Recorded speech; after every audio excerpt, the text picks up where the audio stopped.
respectful care Hi guys. Recently, as a Miriam home asked or me I to sit in on a meeting, or okay. rather a So coaching it's session, called parenting coaching RID. session Is it with recording now? Okay. Teacher So Tanya, it's called RID and or to learn how if you're to gonna raise a search it peaceful online, it's child RID. It's a through popular respectful approach. It's a parenting. parent. It's So, a listen, infant guys, and if you are toddler a care parent, approach. this That's is what we call gold. it.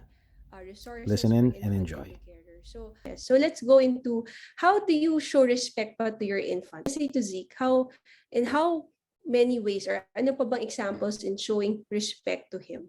So first is how you carry him, di ba? Hmm. Because touch is so important for an infant. Okay, why do you think touch is so important? Yung paghawak natin, why is it so important for an infant? It's like oxygen for them. It's like, yeah, they need So, touch. so yeah, so the more that you Like a touch the form of infant, communication. Yeah. yes, that's true. It reduces the cortisol, which is the stress hormone. Hindi lang sa infant, pero pati sa'yo. So that's why the first step in touching an infant is to do it slowly, dahan-dahan. So hindi siya parang laruan, hindi siya parang bag, hindi siya pillow, tao siya. So, pagkalong mo pa lang, dapat dahan-dahan. Kasi 'di ba, kapag nagmamadali ka, for sure yung infant mo din aligaga. So, wag kang magtataka kung bakit aligaga yung infant mo. For sure, yung nanay or yung tatay or yung ate na nag-aalaga, medyo stressed. That's the reality of life naman, 'di ba? Talagang may mga araw talagang you're stressed or wala lang, iba lang yung gising mo siguro or dami mo lang iniisip, lalo na kayo, you have 3 children, it's Napapa just, yan. 'di ba? Napapansin ko ako Dami. stress dahil nagta-tandem feeding ako tapos si Elijah, "Mama!" Tapos hawak-hawak ko 'to. Nasa-stress din si baby. Yeah, so it's 'di ba, that's so talagang kitang-kita mo na talaga 'yun sa parang 'yun yung talaga totoo 'yun na they get your stress and your energy. And at the same time, they also get your peacefulness. So it means that if you're very peaceful or ate kapag kausap mo si Zeke, yung dahan-dahan lang or talagang andun ka, nakatingin ka sa kanya talaga, nakukuha niya yon. So do you think it matters that your baby is peaceful? Do you want a baby who is peaceful? 'Di ba?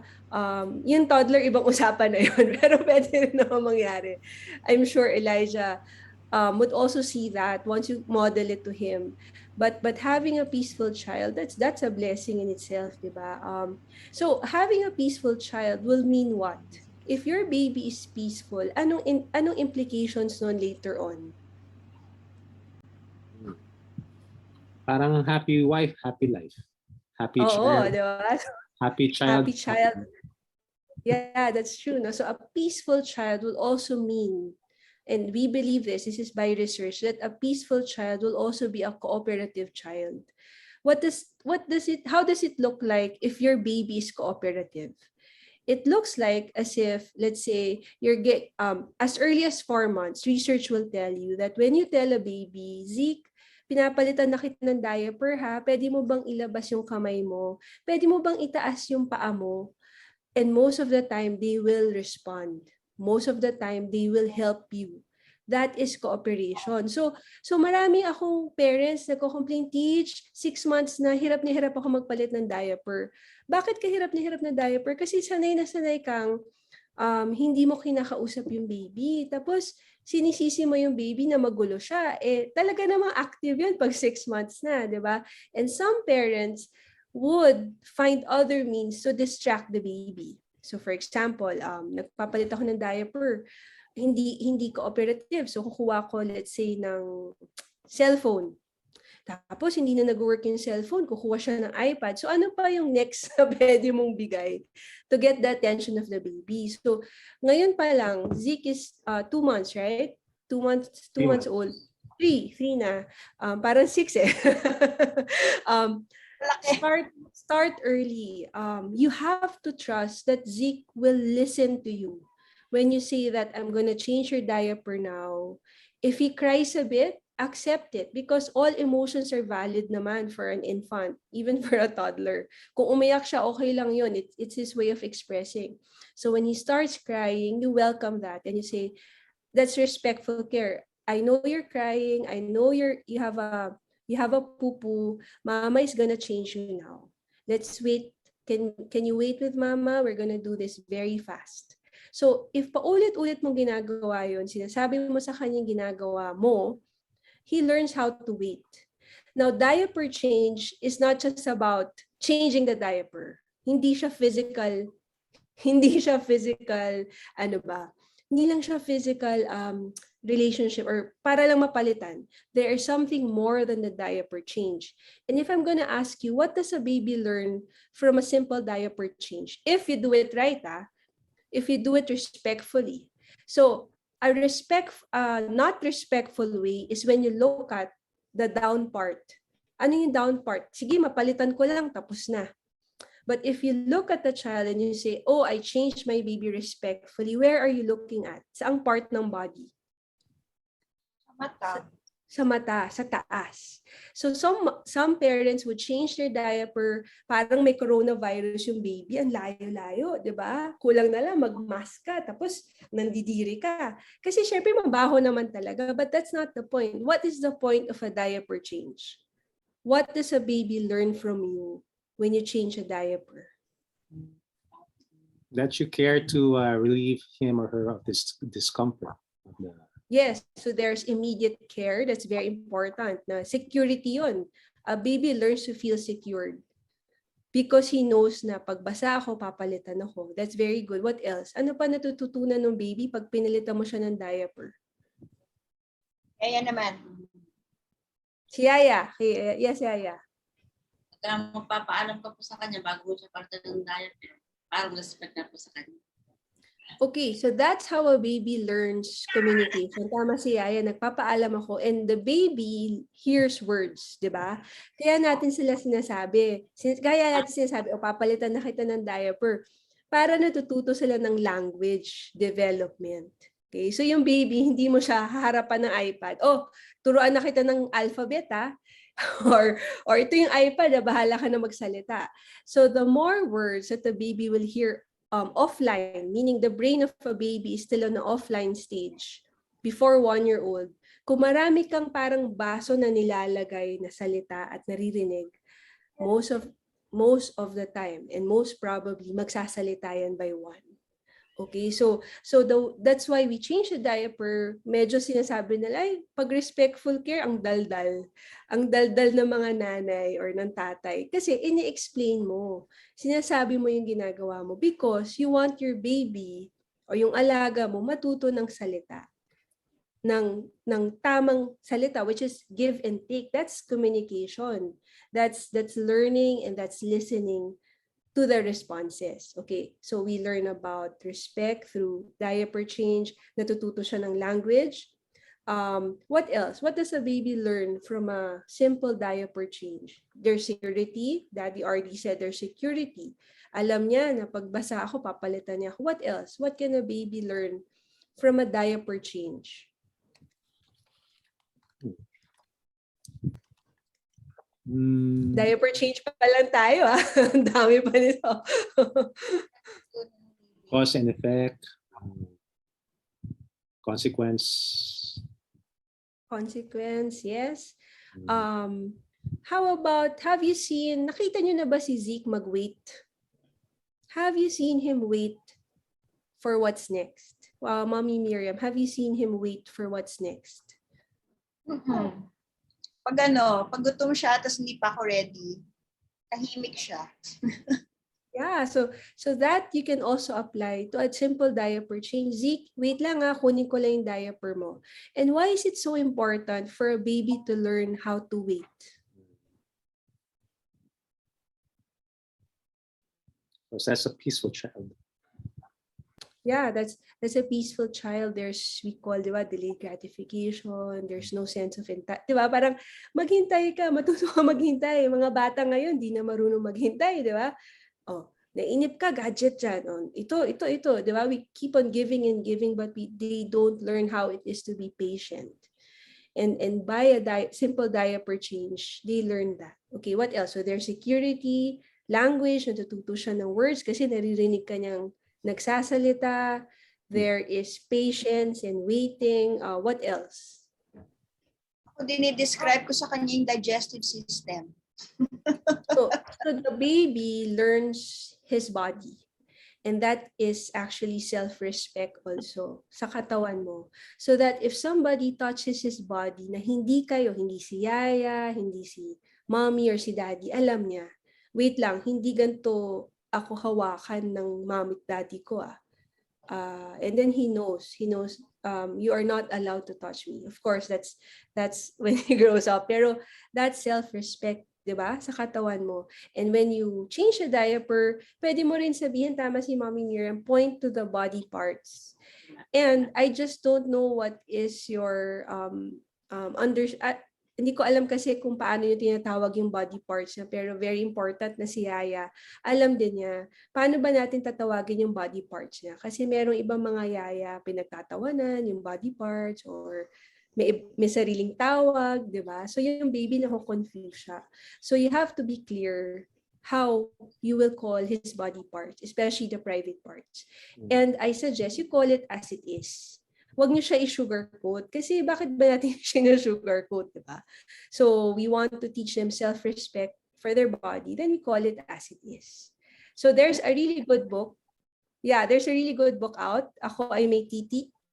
Have you read that? That's by Lampara. Napakagandang book. So you might want to get hold of that book kasi talagang explaining the body part to a baby's point of view. Si Elijah, alam yung English word. Okay, alright. Yeah. Scrotum. Yeah. Pero butt imbis na anus. Yeah, we call it penis. Pero Yeah. sa Tagalog, ang tawag niya toy-toy kasi narinig niya sa someone else. Okay. So up to you. It's really a family agreement. Ano bang gusto natin tawag? Para consistent, 'di ba? And then we don't laugh at the body parts. That's also self-respect, 'di ba? For their body. So there, no, that's a simple diaper change, 'di ba? So ganun din pa nagpapaligo tayo. So another routine that we do with Zeke is giving him a bath. So ganun din, one of the issues that we always encounter when we give the baby a bath is ang hirap nila kunin, 'di ba? Mapapansin yun yung ayaw talaga. Pag sinabi mo tapos ka maligo, nagwawala or ayaw magpakuha. So why do you think it's important to be respectful sa simple pagpapaligo? How do you apply it? Paano ba kayo nagpapaligo kay Zeke? Yaya, paano ka nagpapaligo kay Zeke? Paano mo papakita na Yaya siya ni Elijah. Ay, Elijah. Okay, so like for Zeke, how do you apply respectful care pag nagpapaligo? Kayo, Mami Miriam. Elijah, kailangan mo na pong maligo kasi galing ka po sa labas, madumi. Bago matulog, kailangan maligo. Yeah. So that's very good, no? Ini-explain mo. Ngayon, Yaya, importante rin kapag tapos na maligo, ano mo na siya, ang tawag natin doon transition. Huwag mo lang siya kukunin bigla. Kaya most of the children naaasar or nagwawala. Give him time to be prepared. So, paano mo gagawin yun? Maraming ways. Pwede kayong kumanta, pwede kayong magbilang. Elijah, 10 counts na lang, ha? Tapos na tayo. Tapos babalik natin yung mga gamit natin dito sa CR. So, i-warn mo siya or i-prepare mo siya. Para by the time na, so Nung bata pa si Elijah, hinahayaan lang namin siya hanggang magsawa siya sa bathroom. Wow. And if you're not in a hurry, go ahead, di ba? Kung di naman kayo nagmamadali, lalo na ngayong pandemic, nasa bahay naman. Then there's no point of hurrying up actually. Pero ngayong medyo na siya, hindi na niya masyadong ginagamit yung tub, yung baby tub. Mas gusto niya ngayon ng shower, mas mabilis ang ligo namin kasi shower. Oo. Actually, that taking a bath is already a teaching moment for you because it's water play. Pag yung bata naglalaro ng water, napakaganda na experience for them. Ang dami nilang natututunan na concepts, science concepts, di ba? That's a simple scientific method. When you put the water and transfer it, that's already predicting the outcome. So ang dami mo pwedeng ituro just by a simple bath. Saka si Yaya Ivy, nakuha niya na yung technique na iniengganyo niya si Elijah maligo kasi magpe-painting sila sa bathroom. Oh, sa wow. Wow. Ano pa That's yung mga good, no? ginagamit ng pang-engganyo ko? Tabo-tabo niya. Tabo-tabo. Pinupuno niya, kaya yung pandili. Kasi may mga batang ayaw maligo, di ba? Totoo. Pero si Yaya, na-inspire niya. That's good. Or yung mga yaya na iirita pag matagal maligo, 'di ba? Gusto matapos na. So napakaganda experience and that's really good, yaya, kasi that's respecting Elijah's interest or ano ba yung nagpapasaya sa kanya. So that's really a good practice, okay? All right, so that's giving a baby a bath, that simple diaper change. Ngayon, ano pa bang routine na ginagawa natin with Zeke that shows respect? So there's feeding. Let's say when we breastfeed, okay? When we breastfeed, how do you show respect to Zeke when you breastfeed him? I look him in the eye. I stroke him. Pero guilty ako, Mami Tanya, Yes. nagsi-cellphone ako minsan pag nag-aano si Ziki. Yeah, oo. Talagang ano yan for us moms. Kasi talagang boring naman talaga mag-breastfeed, diba? Lalo na if it's smooth sailing. It's boring. It's really, ang dami mo nang siguro nagawa. So, but a respectful care when you breastfeed that's right. You look into the eye of the baby. There's eye contact. It's very important. You tell him na papakainin mo na siya. So, yaya, pag kumain na si Zeke ng solids, importante rin yun na bigyan mo siya ng space and time na kumain. Siya lang kasi makakapagsabi kung busog na siya, 'di ba? Yung baby lang naman magsasabi na, "Uy, busog na ako." So, pag hindi na siya kumain, you have to respect that. Wag yung magagalit ka kapag hindi niya naubos yung food niya, 'di ba? So, respecting a baby's appetite or yung pagkain, importante rin 'yon. Okay? And what else? In terms of other caregiving routines, burping, Daddy Ardy, how do you burp Zeke in a respectful way?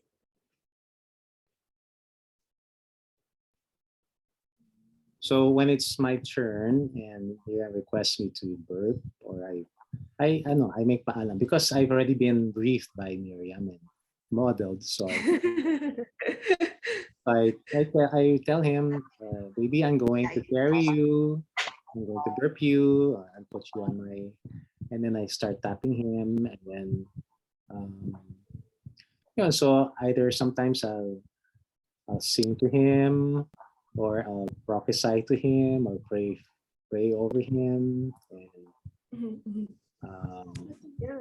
and when there's a chance, I'll put him on my legs, and then we'll just face to face and just talk to him. Yeah. So na-brief na pala, Mami Miriam. alam. So Elijah pa yan. Oo nga. So hindi lang sa pag-carry, pati sa pagbaba. Okay? So pag-carry, sasabihin natin, I'm gonna burp you now, and then I'm going to put you down. Wag lang natin ilapag. Sabihin natin, lalapag na kita. Tapos na-burp na kita. I'll put you down in your crib or beside mommy. So there's also that sense of parang closure into that experience that you and he what you both shared. Yeah. Okay. Kasi Yaya Giselle yung yaya ni Ziki. Hi Ziki. Yeah, hi Yaya. Okay. All right, sige. Hi Elijah. Wow, I remember myself when I had a toddler and infant. Wow. Yeah, so that's how we apply respectful care. Now instances when you have both children, 'di ba? In the situation, okay? Ano yung mga challenging times natin when it comes to respectful care, like with Elijah and your baby? Do you allow them to have unlimited time to touch each other? How is that Is there a challenge in that or no challenge naman? The challenge is when I'm feeding Ziki, si Elijah wants to tandem feed. Wow. And Wow. then what I teach him is, okay, you have to ask permission, Mama. Can I breastfeed? Can I have milk, breast milk, please? Wait na. Ziki, I'm going to turn you over to Yaya Jessil. She will hold you. Oh, I just turned. Yeah. So there's a permission for feeding and that's really good na Elijah knows. No? Yeah, I teach him. Kasi noon, ano siya, Wow. so, hanggang ngayon, Pero sometimes si Elijah, he's really persistent. So minsan I have to take him by force. Parang I have to take him away. I say, Elijah, I have to take you. I just have to take him away from. Right. Kasi nasa stress na yun. Like kanina umaga, I had to take him away and we went to his room because hindi makatulog yung bata. Yeah. So mga Yeah. before 5 in the morning. And that's a challenge with the toddlers. It's just really discovering a sense of self na, and there's a boundary. And that's good that you set that limit and that boundary. And so in terms of respectful care for Zeke, what other routines that you do for him? So how about sleep? How do you respectfully welcome that sleep space? Do you have a sleep space that you really apply for Zeke? Or paano ba natin pinapatulog si Zeke? Si Baby Ziki.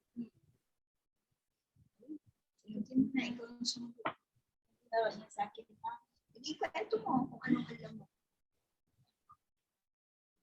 Ano po yun, ma'am, pag nag-aano po siya, pag nag-cry po siya na parang, Iba pa yun. Tinatanong niya kung saan daw siya natutulog. paano siya natutulog. Yung suotan po ng swaddle. Hindi po siya makakatulog sa sa maliwanag.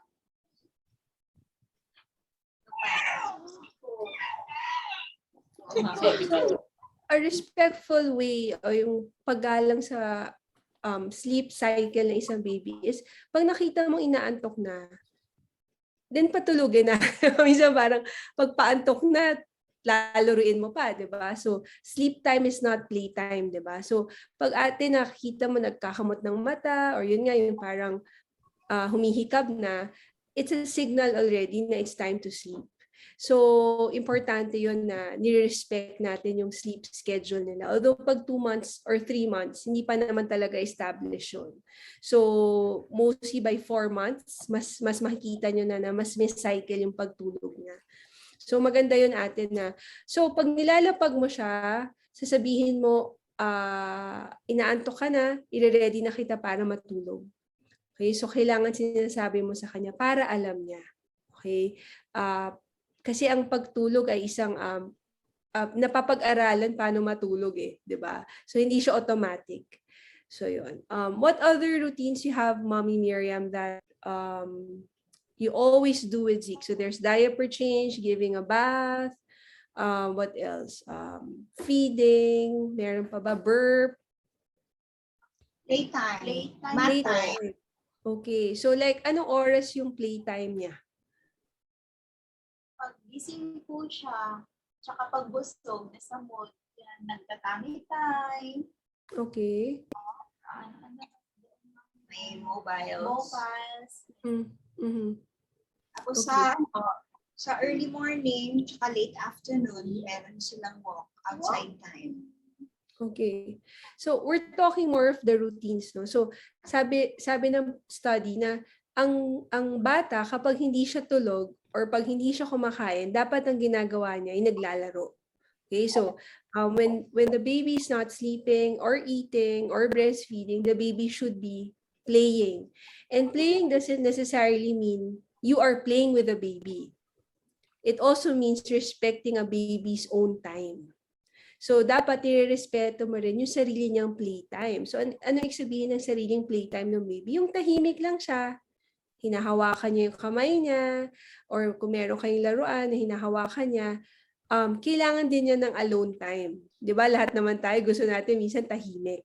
So kung yung baby, tahimik siya, okay naman siya, hindi natin sila kailangan i-distract or i-disturb.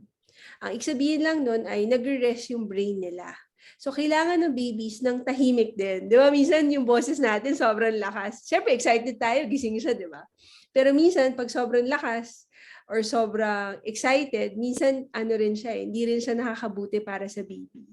So, dapat balance, di ba? Balance yung time mo na alone with the baby. Balance din dapat yung time mo with the baby. Because that's what the baby needs. Okay? May tanong ba kayo in terms of playtime? How long, gaano katagal kaya ni Zeke maglaro mag-isa? Sa 30 minutes. Anong ginagawa? Mobile at saka ano. Pagkatapos na mag-mobile. So, so actually yung tummy time niya mga ilang minutes? 15-20. Pag na-enjoy siya sa sarili niya. Nakakapagod siya.